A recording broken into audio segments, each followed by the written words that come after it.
Pessoal, boa tarde.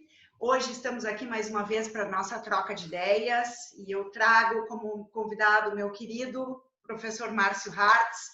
Márcio que vem aí desenvolvendo um trabalho muito grande na transmissão do direito previdenciário, né, nessa estruturação relacionada aos conceitos do direito previdenciário, tanto advogando quanto ensinando, né, Márcio?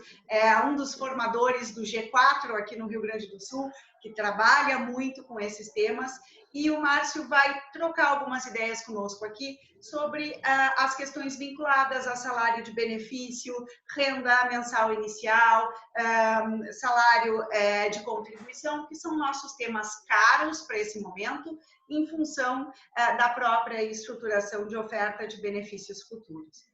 Márcio, um prazer te ter aqui conosco, agradeço a tua disponibilidade e já te passo de plano a palavra. Muito obrigado, professora Marta, pelo convite, pela oportunidade de estar podendo estar aqui conversar com os alunos da graduação nesse momento difícil, porque estamos passando, um momento de isolamento, mas isolamento social não significa isolamento intelectual. A gente tem que continuar produzindo, a gente tem que continuar interagindo com o mundo das formas que podemos, e aliás, hoje nós temos essa vantagem em relação a 100 anos atrás com a gripe espanhola, porque nós podemos interagir com o mundo e estamos fazendo isso de uma maneira muito intensa, até mais intensa do que o saudável, talvez, porque a gente não para, né, realmente de estar interagindo. Na semana passada, nós conversávamos em off aqui, fizemos um congresso com 5.000 inscritos no Brasil inteiro, foi algo absolutamente inédito. Nós promovemos esse congresso, foi um sucesso e a gente continua aqui, já com novos lançamentos, novas ideias, porque não pode parar. E me dá um prazer muito grande falar com o pessoal da graduação, porque é uma possibilidade que a gente tem, Marta, e tu tens toda essa experiência, eu não tenho experiência em graduação, praticamente só em pós, de formar um pouco mais esse aluno, né, para o futuro e talvez até seduzir esse aluno para os direitos sociais, né, porque eu, como aluno da faculdade, fui muito seduzido pelo direito civil e pelo direito penal. Eu fui muito seduzido por Tício e Caio, Mévio, aqueles casos da teoria do crime sensacionais que a gente estudava nos grandes manuais de direito penal, desde o Nelson Hungria, e depois a gente estudando direito civil, a responsabilidade civil era algo apaixonante, e o direito de família depois vinha também como algo muito, muito intenso na nossa vida acadêmica. E os direitos sociais eram basicamente representados pelo direito do trabalho, que tinham ali 2 semestres de direito material, ou 3, se não me falha a memória, já faz bastante tempo, e 2 de processo, era algo muito pouco, e também o direito do trabalho muito focado na advocacia trabalhista, assim, de uma maneira geral, e menos, talvez, atrelado na concepção que eu tive como aluno, à concepção de direito social mesmo, né? Essa coisa que hoje é tão reclamada pela sociedade, tão reclamada, ainda mais no momento em que estamos vivendo, que o direito social é o que resguarda o direito à vida aqui, né? É ele que resguarda o direito à vida. E é muito legal poder estar aqui conversando sobre o meu direito previdenciário, porque eu sou realmente apaixonado por isso. A minha vida dos últimos 15 anos ela foi voltada só para o direito previdenciário, tanto a atuação prática quanto docente, e obviamente que na docência a gente trabalha muito o aspecto prático, e eu quero muito trazer algumas ideias aqui para trocar contigo, estou curioso para saber também as tuas opiniões, e para passar para essa gurizada que o direito previdenciário é muito bacana, ele é muito legal e ele oferece ainda muitas oportunidades, especialmente para o jovem advogado, porque não há jovem advogado recém-formado, com a carteira da OAB ainda quentinha porque saiu do forno, que não vai enfrentar um cliente previdenciário, com questão previdenciária. Não existe essa possibilidade. Eu costumo dizer, Márcio, para os meus alunos que a minha tentativa é justamente, né, fazer os olhos deles brilharem para toda essa sistemática do direito previdenciário, direito laboral, os direitos sociais como um todo, e que se tem uma coisa que não falta é trabalho na atividade previdenciária. Então, em que pese os outros ramos do direito possam estar perdendo espaço ou tendo um volume menor de atividades, o direito previdenciário, de um modo geral, ele cresce. cada vez mais. E assim permanecerá por significativo tempo, em função de toda essa mudança, né, dos nossos paradigmas legislativos. Ele é um direito onde nós temos uma expectativa por largo tempo, e quando se chega no resultado satisfativo final, a expectativa e realidade são dissonantes, né? Então, há uma infinidade de circunstâncias aqui que fazem com que se exija uma atuação real e efetiva. Então, é um direito que não falta mercado, né? Não falta mercado, faltam, eu acredito, profissionais, até faltam profissionais que sejam verdadeiramente previdenciaristas. Eu faço sempre uma distinção, professora Marta, entre o previdenciarista e aquilo que eu costumo chamar de previdenciador, né? São duas coisas absolutamente distintas. O previdenciador é aquele que, vou fazer um previdenciário porque apareceu, vou ver como é que é e tal, faço um processo de auxílio-doença aqui, outro ali. É o cara que joga, na verdade, a moeda para cima, cara coroa, cara ganhei, coroa perdi, tá tudo certo. O previdenciarista é aquele que se aprofunda e ele conhece e consegue desenvolver alternativas. A grande sacada para o previdenciarista hoje, eu tenho essa concepção, tá fora do conflito judicial.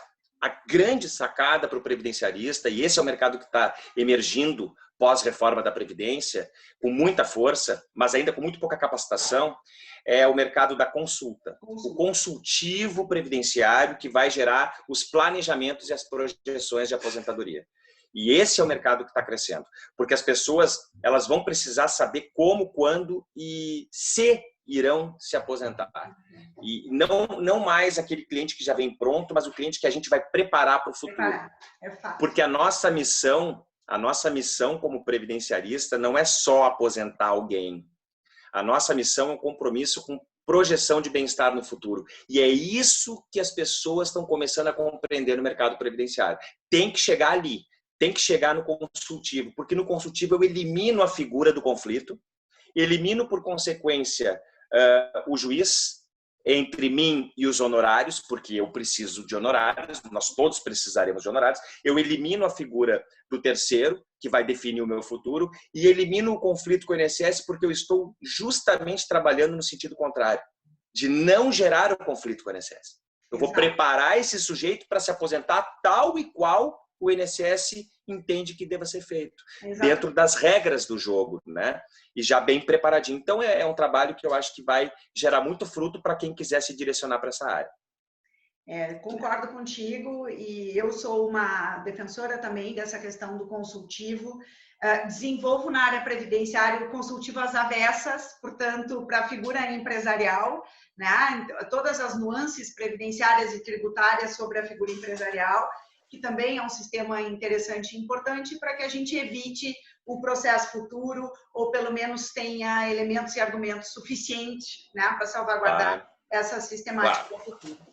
Mas, Márcio, vamos lá, me explica aí, né, em poucas palavras, que diferença nós temos, para começar, de salário de contribuição para salário de benefício na atualidade? Tá. Bom, primeiramente, para a gente compreender bem isso, é importante a gente fazer quase que um mapa mental, né? Existem duas relações jurídicas dentro do mundo previdenciário compulsório, que é o mundo do regime geral ou dos regimes próprios, que são os servidores. Vamos ficar aqui no regime geral. Duas relações jurídicas. Uma relação jurídica de custeio, que é aquela relação jurídica que gera receitas para a Seguridade e para a Previdência que sejam capazes de suportar os pagamentos oriundos da ocorrência de riscos sociais.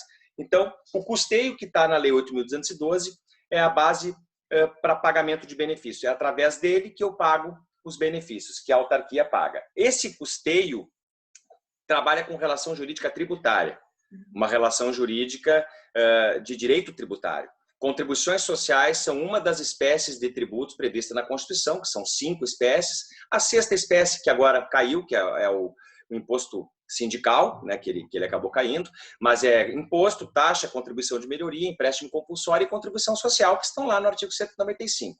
Essa relação jurídica de custeio traz uma série de atores financiadores da Previdência Social e da Seguridade como um todo. Esses atores estão lá no artigo 195 e são, basicamente, as empresas, os trabalhadores, e aí tem lá a receita oriunda dos importadores sobre os bens e serviços importados do exterior, e ainda tem as receitas dos concursos de prognóstico, que são as loterias, as apostas lícitas, as apostas legalmente admitidas. Esse sistema de custeio traz um desses atores, que é o trabalhador, como partícipe disso. E esse trabalhador financia a Previdência Social a partir de um desconto sobre a sua base remuneratória. Se ele for um segurado empregado, o desconto ocorrerá sobre o seu salário, mas não é sobre todo o seu salário, senão sobre aquela parcela do salário que não exceda um determinado limite. Porque nós temos no direito previdenciário a figura do teto limitador para incidência de contribuição, que é o mesmo teto limitador para pagamento de benefícios. Então, se eu tenho um teto, que nós vamos arredondar aqui para facilitar a conta do Tício e do Caio, nós vamos arredondar para R$6.000, este teto de R$6.000. Bom, se um empregado, seja ele empregado comum, que trabalha para empresas ou algo que previdenciariamente se equipare à empresa, ou um empregado doméstico, tem um salário superior a este, o seu salário de contribuição será R$6.000. Portanto, salário de contribuição é a parcela da remuneração do trabalhador sobre a qual deverá incidir, por força de lei, a sua contribuição previdenciária. Então, nós temos trabalhadores empregados cujo salário é base para a contribuição, limitado ao teto. Lembrando que verbas de natureza indenizatória, ou algumas delineadas no parágrafo 9º do artigo 28 da Lei 8.212, não permitem a incidência da contribuição. Os próprios benefícios previdenciários ou estão imunes, porque a Constituição determina a não incidência, no caso de aposentadorias e pensões, ou estão isentos, porque a lei dispensa de contribuição, no caso dos auxílios-doença, auxílio-acidente, enfim. O único benefício que hoje admite contribuição é o salário maternidade, sobre ele incide, e por força da medida provisória revogada, 905, o seguro-desemprego também estava com incidência de contribuição, mas como caiu a medida provisória, caiu, por enquanto, pelo menos, a contribuição sobre o seguro-desemprego. Bom, o salário de contribuição por empregado tem como base o seu salário limitado ao teto, não incidindo sobre verbas indenizatórias. Para os demais segurados, que são o contribuinte individual, o trabalhador avulso tem um comportamento igual ao empregado. O contribuinte individual e o segurado facultativo, o salário de contribuição para o facultativo é o valor que ele entende sobre o qual ele quer pagar, até o limite do teto e tendo como mínimo o salário mínimo. Então, o mínimo é o salário mínimo e o máximo é o teto. Aliás, para todos agora, o mínimo é o salário mínimo, porque a reforma da Previdência trouxe essa obrigatoriedade, trazendo o parágrafo 14 para o artigo 195 da Constituição Federal, que não admite mais a consideração para qualquer finalidade de períodos em que a contribuição ocorreu sobre valor inferior ao salário mínimo. E aqui nós temos um problema já atrelado à reforma trabalhista, professora. Por quê? Porque a reforma trabalhista trouxe contrato intermitente, trouxe uma série de possibilidades que vão gerar valores inferiores ao salário mínimo, e inclusive para empregados. O empregado sempre teve a consideração desses valores aquém do mínimo para tempo de contribuição e para todas as demais finalidades, carência inclusive. Agora não, salvo se ele complementá-las. E já saiu portaria regulamentando a complementação, e inclusive isso já tem um código específico, acho que é 1872, que é por uma DARF, na Receita Federal se faz essa complementação na competência. E para o contribuinte individual, o salário de contribuição é o valor sobre o qual ele tem a sua remuneração, limitado ao teto. Por quê? Porque ele não tem escolha de pagar ou não, apesar de muita gente achar que ele tem. O contribuinte individual, ele é um autônomo, ele é um empresário, ele é um equiparado a empresário, e ele é obrigado a contribuir para a Previdência. Não é se ele quiser e nem sobre o quanto ele quiser, é sobre o quanto ele remunera. É sobre o quantum de remuneração ele recebe naquele mês, claro, limitado ao teto. A base de contribuição dele é a remuneração dele, porque ele não tem salário. Sim. E se ele prestar serviço para uma empresa, a empresa já retém automaticamente dele o valor da contribuição. As alíquotas de contribuição vão variar de acordo com as faixas de salário, e agora elas são progressivas, agora após reforma, começando em 7,5% e terminando em 14%, no regime geral de previdência, porque foi introduzido isso pela reforma da Previdência, né, professor? Qual a sistemática do imposto de renda, né, Márcio? Muito Essa parecido. operação é muito parecida com a sistemática das alíquotas de imposto. Muito, porque até aqui nós tínhamos as alíquotas variáveis para segurados empregados, domésticos e avulsos, que eram em 8, 9 ou 11. Mas era 8 ou 9 ou 11, conforme a sua faixa de salário. Não ia aumentando, começava em 8, subia para 9 e ia para 11. Não, agora começa em 7,5, depois vai para 9, depois 10, 12, 14. Acho que são essas 5 faixas, agora não tenho essa certeza. Mas são alíquotas progressivas para os empregados, domésticos e avulsos, e o contribuinte individual e segurado facultativo mantém a alíquota de 20% como regra, podendo haver ainda aquelas reduções para 11 ou 5, conforme eles optem pelo não aproveitamento desse período como tempo de contribuição para fins de aposentadoria por tempo de contribuição. Algo que ainda precisa ser, eu vou usar um neologismo, regulamentado. Porque esse regulamento do artigo 21, 22 da Lei 8212, ele é pré-reforma da Previdência, que ainda mantinha a aposentadoria por tempo como uma de suas modalidades. Pós-reforma, nós não temos mais isso. Nós temos a aposentadoria etária, que exige tempo de contribuição, que é uma novidade. A aposentadoria etária, até então, só exigia carência. Agora, ele exige o tempo de contribuição. A portaria 450 do INSS continua exigindo também a carência, mas além da carência, o tempo de contribuição. Então, se esse período for contribuído com alíquotas reduzidas, nós temos um problema sério de interpretação daqui para frente, se não vier uma regulamentação para salvaguardar essas possibilidades. Mas salário de contribuição, então, seria isso. Parcela da remuneração do trabalhador sobre a qual incide a sua contribuição. Essa parcela gera contribuições para a Receita Federal e que, no final, os valores sobre os quais incidiram as contribuições servirão de base para calcular os benefícios previdenciários. E aí nós já entramos no conceito de salário de benefício. Porque o salário de benefício nada mais é do que tomarmos em consideração todos os salários de contribuição, atualizá-los para uma determinada data, que é a data da concessão do benefício, e aplicarmos uma média deles. Sim. A base conceitual de salário de benefícios nada mais é do que uma média de remunerações, média de salários de contribuição.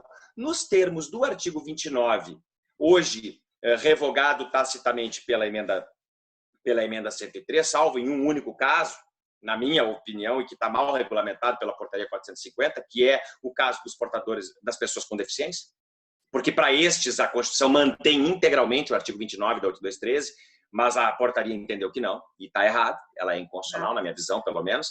Mas o artigo 29 trabalha o conceito de salário de benefício da seguinte forma: média aritmética simples da soma dos maiores salários de contribuição correspondentes a 80% de todo o período contributivo, multiplicada pelo fator previdenciário no caso da aposentadoria por tempo ou na aposentadoria por idade de modo facultativo. Para os demais benefícios, não há incidência de fator previdenciário. Este é o conceito de salário de benefício pré-reforma da Previdência. Lá, naquele momento, professora, tinha o descarte automático dos salários de contribuição menores, dos 20% menores salários de contribuição da história do segurado, e uma limitação para o período básico de cálculo retroagir até julho de 94 apenas. Vocês são muito novinhos, vocês estão na casa dos 20 e poucos anos, vocês provavelmente não saibam o que é julho de 94 em termos remuneratórios no Brasil, em termos de moeda, em termos monetários, mas julho de 94 é a data em que o Plano Real foi instituído e, portanto, nós tivemos a mudança da moeda do cruzeiro antigo, que teve uma transição pela unidade real de valor, que era o RV, e passou para a moeda real. Então, nós tivemos, eu me lembro do cruzado, do cruzeiro, do cruzado novo, do cruzeiro real, o RV real, né? Sabe que eu tenho notas e moedas de todo esse período em casa, porque meu pai era colecionador. O Barão de Rio Branco. Eu consigo demonstrar qualquer hora dessas para os alunos como é que funciona. É interessante ilustrar. O Barão de Rio Branco era nota de 1.000 cruzeiros nos anos 80, e quando mudou para cruzado em 86, se não me engano, no governo Sarney, ele veio com um carimbo, porque suprimiram 3 zeros, e um carimbo dizendo que ele valia 1 cruzado. O carimbo que era um triângulo no meio da nota, e o Barão de Rio Branco, com aquele bigode característico, enfim, era muito, muito interessante. Mas aí, quando mudou a moeda, para facilitar a vida do INSS, e para calcular benefício, se limitou a julho de 94 para não ter que ir justamente em períodos de inflação de 80%, 60% ao mês, que era praticamente a certeza de que nós teríamos um sem número de ações revisionais para tratar dali para frente. Bom, esse salário de benefício que excluía os 20% menores foi revogado pela emenda 103 e o próprio fator previdenciário, que era uma fórmula muito inteligente, que tinha como base a questão atuarial, para preservação de equilíbrio financeiro atuarial, ela trabalhava numa ordem seguinte: eu vou pagar menos para quem se aposentar mais cedo, porque quem se aposentar mais cedo vai receber por mais tempo. Então, era uma fórmula que agia no valor final do salário de benefício da aposentadoria por tempo de contribuição, porque ela não exigia idade mínima. 35 anos para homem e 30 para mulher eram suficientes. Só que a média de idade de aposentadoria dos brasileiros era de 53 a 54 anos nesta modalidade de aposentadoria. Algo muito precoce do ponto de vista atuarial, porque essas mesmas pessoas com 53 a 54 anos já têm uma expectativa de longevidade dos 82 anos. Então, elas viveriam 28, 29 anos com uma aposentadoria para a qual, durante 30, 35 anos, contribuíram com 11%, em média, gerando mais os 20% do empregador, 31%. Não fechava essa conta. Então, o fator previdenciário atua ali. Para quem tem 54 anos, o fator previdenciário gera uma perda de 35% em média do valor final. Então, pensem vocês aí, com uma calculadora na mão, eu já fiz essa conta, está tudo certo, uma aposentadoria cuja média seja R$3.000, a média de salários, R$3.000, mas ele tem 53, 54 anos de idade. Ele vai perder 35%. Logo, ele perde R$1.050 dessa média. Então, ele fica, em vez de R$3.000, ele fica com R$1.950 de renda final, que é o outro último conceito que nós vamos tratar. O salário de benefício ainda não é renda mensal. O salário de benefício é a base da renda mensal inicial. O salário de benefício é a média dos salários de contribuição, que pós-reforma da Previdência, artigo 26 da emenda 103, determina que todos os salários de julho de 94 para frente sejam utilizados no cálculo do benefício, sem o descarte automático, como era programado anteriormente, e sem a incidência do fator previdenciário. Por que sem a incidência do fator previdenciário? Porque a partir da reforma da Previdência não há mais possibilidade, salvo em transição, de aposentadoria voluntária, que são as aposentadorias programáveis, aposentadoria por tempo, idade especial, são as 3 aposentadorias programáveis. Não há mais possibilidade destas aposentadorias sem idade mínima, salvo em transição. A idade mínima colocada pela Constituição Federal para aposentadoria voluntária comum é 65 para homens, 62 para mulheres. Existe a transição de 60 para mulheres ainda, já 66 meses em 2020, 61 em 2021, 61,5 em 2022 e 62 em 2023. Uma progressividade. Mas a regra é 65, 62, com pelo menos 15 para mulher de contribuição e 20 para homem, admitindo-se em transição para o homem os 15 ainda, certo? De contribuição. Essas aposentadorias novas, todas elas, voluntárias e programáveis, elas partem de uma proporcionalidade de proventos, de renda mensal. E essa proporcionalidade começa em 60%. Mas antes de falar dessa proporcionalidade, renda mensal inicial. Renda mensal inicial é, após o cálculo da média, que teve por base os salários de contribuição. Então, salário de contribuição gera salário de benefício. Salário de benefício é base da renda mensal. A renda mensal é o percentual sobre a média final de salários de contribuição. É o percentual sobre o salário de benefício calculado com base nos salários de contribuição. É uma escada. O salário de contribuição gera o salário de benefício que gera a renda mensal. No período pré-emenda, no período pré-reforma, e por que é importante ainda tratar disso? Porque nós temos muitos direitos adquiridos. Muita gente que chega hoje, em 2020, com o seu direito à aposentadoria constituído e perfeito até 13 de novembro de 2019. E uma vez que isso se configure, uma vez que a gente consiga constatar essa condição, ele tem direito a todo o regramento vigente até 13 de novembro de 2019, inclusive quanto ao sistema de cálculo, com descarte dos 20% menores, e ainda por cima, com a incidência ou não do fator previdenciário, conforme tenha idade suficiente para afastá-lo, por conta da fórmula 96 então vigente, enfim, ou 86 para mulher. Mas a renda mensal é um percentual sobre este valor de salário de benefício. Lembrando que na aposentadoria por tempo de contribuição pré-reforma, incidia no próprio salário de benefício um redutor, que era o fator previdenciário. Depois desse redutor, vem a aplicação do percentual da renda mensal. A renda mensal para as aposentadorias por tempo de contribuição, por invalidez e especial, eram rendas mensais de 100%. Só que na aposentadoria por tempo de contribuição, isso era, na verdade, algo semi-verdadeiro. Porque como incidia nela, o fator previdenciário já reduzia o seu valor. Mas no final das contas, a renda mensal era de 100%, porque o fator previdenciário era um conceito que incidia dentro, ou estava inserido no contexto de salário de benefício, né, da aposentadoria por tempo. Então, a renda mensal desses 3 benefícios, 100% do salário de benefício, com essa ressalva da aposentadoria por tempo, que com o fator previdenciário já teria um prejuízo, mas é porque o salário de benefício daria menor, não a renda. A renda seria de 100%. Na aposentadoria por idade pré-reforma, essa renda mensal já era proporcional. 70% da média desse salário de benefício, portanto, sem fator previdenciário, porque se ele fosse prejudicial afastava, e normalmente era, mais 1% para cada grupo de 12 contribuições que esse segurado tivesse. Um grupo de 12 contribuições equivale a 1 ano em contribuições. Como o sujeito tinha que ter pelo menos 180 contribuições, equivalente a 15 anos, ele tinha 15 grupos, né? Então, ele partiria de uma renda, normalmente, com o requisito mínimo da aposentadoria por idade aos 65, 60, homens e mulheres, respectivamente, de 85% da sua média. Né? Da sua média. O auxílio-doença, renda mensal, percentual 91%. Isso continua. Isso continua. Normalmente, a renda mensal está dentro do capítulo ou do subcapítulo que dispõe sobre o próprio benefício. O próprio benefício, exato. Não tem, existe um regramento geral no artigo 32 sobre renda, como é que reajusta, como é que faz, mas cada benefício traz. Esse benefício terá renda de tantos por cento, enfim. A renda mensal é sempre um percentual da média. O que mudou com a reforma da emenda 103? Trouxe para dentro do sistema previdenciário a proporcionalidade como regra para todos os benefícios de aposentadoria. Todos os benefícios de aposentadoria. E o não descarte automático de salários.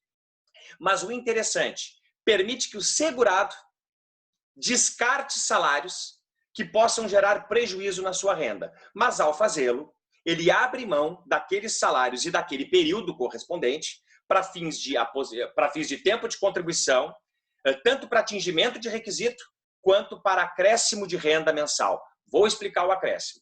O artigo 26 traz para as aposentadorias a proporcionalidade de 60% da média global de salários, sem descarte como regra. Esses 60% terão acréscimos de 2% para cada ano completo de contribuição, a partir dos 20 anos mínimos do homem e dos 15 anos mínimos da mulher. Então, um homem que tenha 30 anos de contribuição e 65 de idade na regra nova, ele pode se aposentar? Pode, porque ele tem os 65 e ele tem, no mínimo, os 20 anos de contribuição que a regra nova exige. A transição permite que com 15 ele ainda se aposente. Mas vamos pensar na regra nova mesmo, por daqui a 30 anos. Ele vai se aposentar? Vai. Qual será o valor do seu benefício? Bom, o INSS vai calcular a média de todos os salários dele, desde julho de 94 até o dia do requerimento do benefício, e vai aplicar o percentual sobre essa média. Vamos supor que essa média tenha dado R$4.000. Bom, ele tem 60% mais 2% para cada ano além dos 20, porque no exemplo é Tício e ele é homem, certo? Ele tem 10 anos a mais além dos 20, ele tem 10 anos além dos 20. Então ele tem 2% por ano, ele tem 20% além dos 60. Neste caso, ele terá 80% dos R$4.000, ele terá R$3.200 de renda. A renda mensal é proporcional para todas as aposentadorias programáveis, todas elas, porque assim está descrito. Claro que em transição, tem uma possibilidade de aposentadoria integral sem chegar nos 40 anos o homem. Por que 40 anos? Porque com 40 anos o homem tem 20 anos a mais do que os 20 e, portanto, ele tem 40% a mais na sua renda. 60 mais 40 dá 100, ele pega integral, certo? Mas tem uma exceção a essa regra, que é a regra do pedágio de 100%, que admite uma aposentadoria ainda sem a idade de 65, mas uma idade de 60 para o homem e 57 para a mulher, desde que eles tenham os 35 e 30 da regra anterior, mais um pedágio de tudo que faltava na data da reforma para chegarem nesses 35 e 30. Uma regra que vai ser pouco aplicada, provavelmente, mas existem. Para quem estava muito próximo ainda, ela vai ser aproveitada nos próximos anos. Essa é a exceção. E a outra exceção que garante renda integral, porque, lembrando, essa proporcionalidade, ela é para as aposentadorias programáveis, mas atingiu a aposentadoria por invalidez. A aposentadoria agora é chamada por incapacidade permanente. Essa aposentadoria por incapacidade permanente, ela é de 60% também. Salvo se essa incapacidade permanente decorrer de acidente de trabalho. Aí ela é integral. Eu te confesso, Márcio, que para mim essa é a parte mais dolorosa da reforma. Dói. Porque, dói. Na verdade, a invalidez para efeitos da aposentadoria não é algo que eu pretenda. Não, né? não. Eu não programei aquilo para uma antecipação no meu benefício. E aí eu ainda sou duplamente alijada, né? Da minha condição física, da minha capacidade laborativa e agora de sobrevivência futura. Eu te confesso que me dói visualizar essa reformulação. E, professora Marta, sabe o que é mais esquisito? O que vai ser mais esquisito é que se eu tenho um auxílio-doença em vigor, e ele foi concedido antes da reforma, por exemplo, passa a ser interessante para o INSS convertê-lo em aposentadoria por invalidez. Isso é pior ainda. O que antes era a última hipótese, agora se converteu na solução. E ainda mais diante da precariedade que estão hoje sendo... A precariedade está sendo a característica dos benefícios por incapacidade, mesmo de aposentadoria. Faz perícia e dá alta. Exato. Então, em vez de eu dar um auxílio-doença, eu dou uma aposentadoria por invalidez. Porque em vez de pagar 91% da média, eu pago 60%. Exato. Para o INSS é negócio. Eu ainda vou ver ações judiciais sendo ajuizadas, né? As ações sendo ajuizadas para converter aposentadoria por invalidez em auxílio-doença. Que é o contrário da realidade de ontem, né? Então, isso é um problema. Mas na aposentadoria por incapacidade permanente decorrente de acidente de trabalho, pelo menos se manteve essa ideia dos 100%.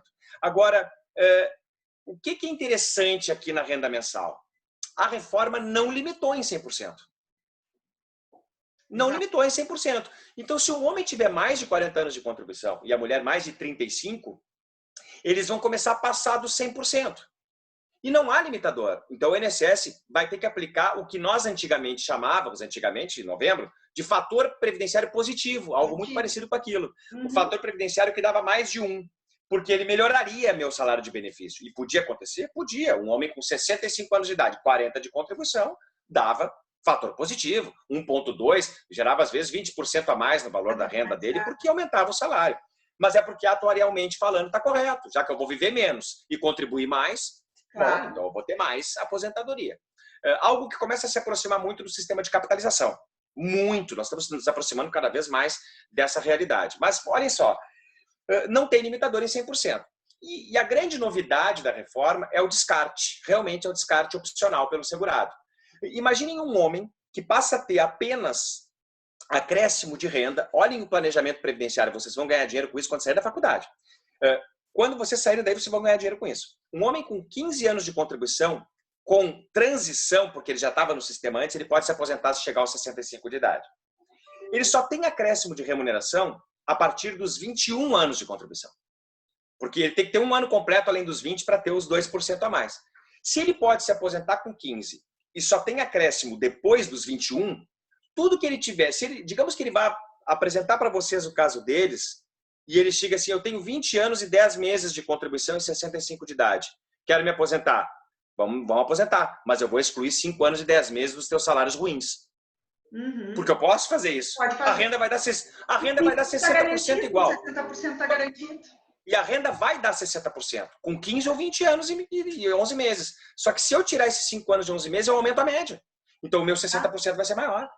Então, digamos que eu tivesse uma média de R$2.000 para trabalhar 60%, tá? Porque esses 20 anos de 11 meses deram uma média de 2.000. Só que desses 20 anos de 11 meses, 15 anos eu paguei teto, ou 15 anos eu paguei por 4.000 e 6 anos eu paguei, 5 anos de 11 meses eu paguei pelo mínimo. Bom, o que eu vou fazer? Eu vou pegar esse período todo que eu paguei por 4.000, vou concentrar eles nos 15 anos, e aquele período de salário mínimo que puxou para 2.000 minha média, eu vou eliminar ele. Claro. Então, em vez de eu ter R$1.200, que era 60% de 2.000, eu vou ter R$2.400, que é 60% de 4.000. Então, isso é planejamento. Isso é planejamento de aposentadoria. Então, esses 3 conceitos são fundamentais. Salário de contribuição, salário de benefício e renda mensal não podem ser confundidos jamais. Eu sempre dei essa aula dessa forma, dizendo assim, não cometam o pecado mortal da confusão. Porque salário de contribuição é tributo. Exato. É base de tributo. Salário de benefício é base de valor final de benefício. E a renda mensal é o valor final do benefício. Valor final.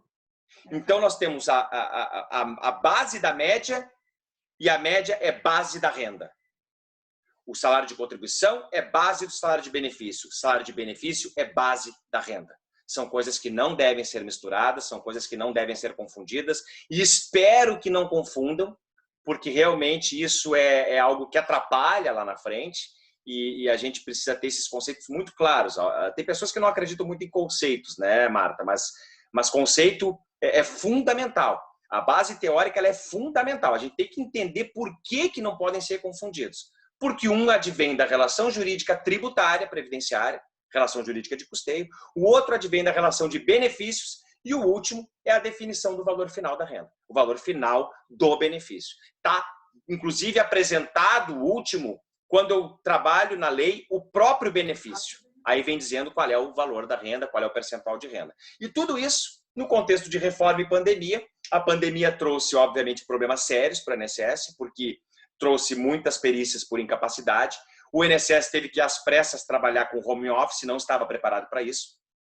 Os sistemas internos do INSS são sistemas confidenciais. Não é tão simples liberar acesso, mesmo que para servidor público. É preciso que a Dataprev, que é a entidade responsável pela tecnologia da informação no poder público, especialmente dentro do INSS, ela acaba agindo com muita força. Ela precisou preparar isso. Então, gerou um problema de atendimento pelo INSS e, principalmente, gerou um problema de perícias médicas.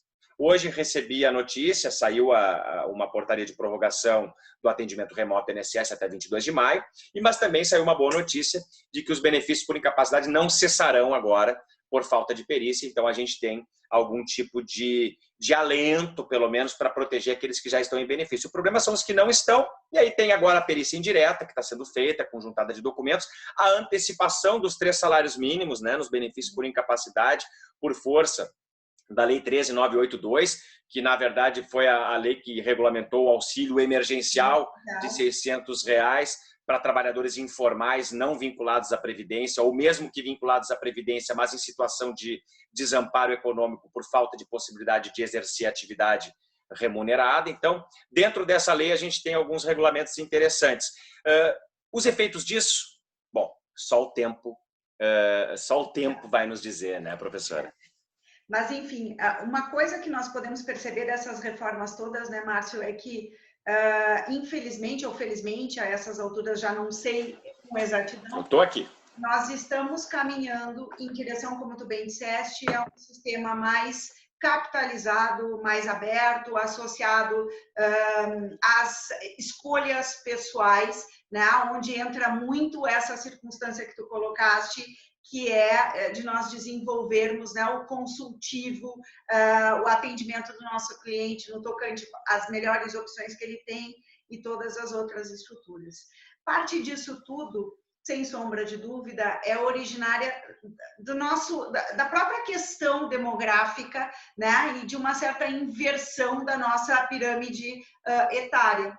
Hoje nós temos cada vez mais pessoas recebendo benefícios ou em idade avançada do que pessoas entrando no mercado de trabalho, né?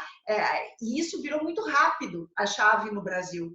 Apesar da grande maioria mencionar que o Brasil é um país jovem, essa alternância da pirâmide etária ela se deu rápido demais para nós, em função das próprias dificuldades econômicas, né? Então, o que nós percebemos, e tu tanto quanto eu, já que temos mais ou menos a mesma faixa etária, nós já vivenciamos aí umas 3, 4 reformas em pouquíssimo espaço de tempo, né? E com a mais absoluta certeza, até o momento da minha aposentadoria ou da tua, vamos ter outras no meio do caminho. Sem dúvida. Esse reconhecimento e a manutenção do conhecimento da legislação passada é essencial. E, afinal, eu preciso casar o start da oferta de benefício com os requisitos, né? Exato, Requisitos. exato. E a estruturação hoje deveras interessante, né? E principalmente, Marta, porque o Supremo Tribunal Federal já em inúmeros julgados, se a jurisprudência absolutamente dominante, ele ratificou a máxima para dentro da Previdência do tempus regit actum, que é o tempo regio ato, no sentido da lei a ser considerada para fins de consideração de tempo de contribuição, por exemplo.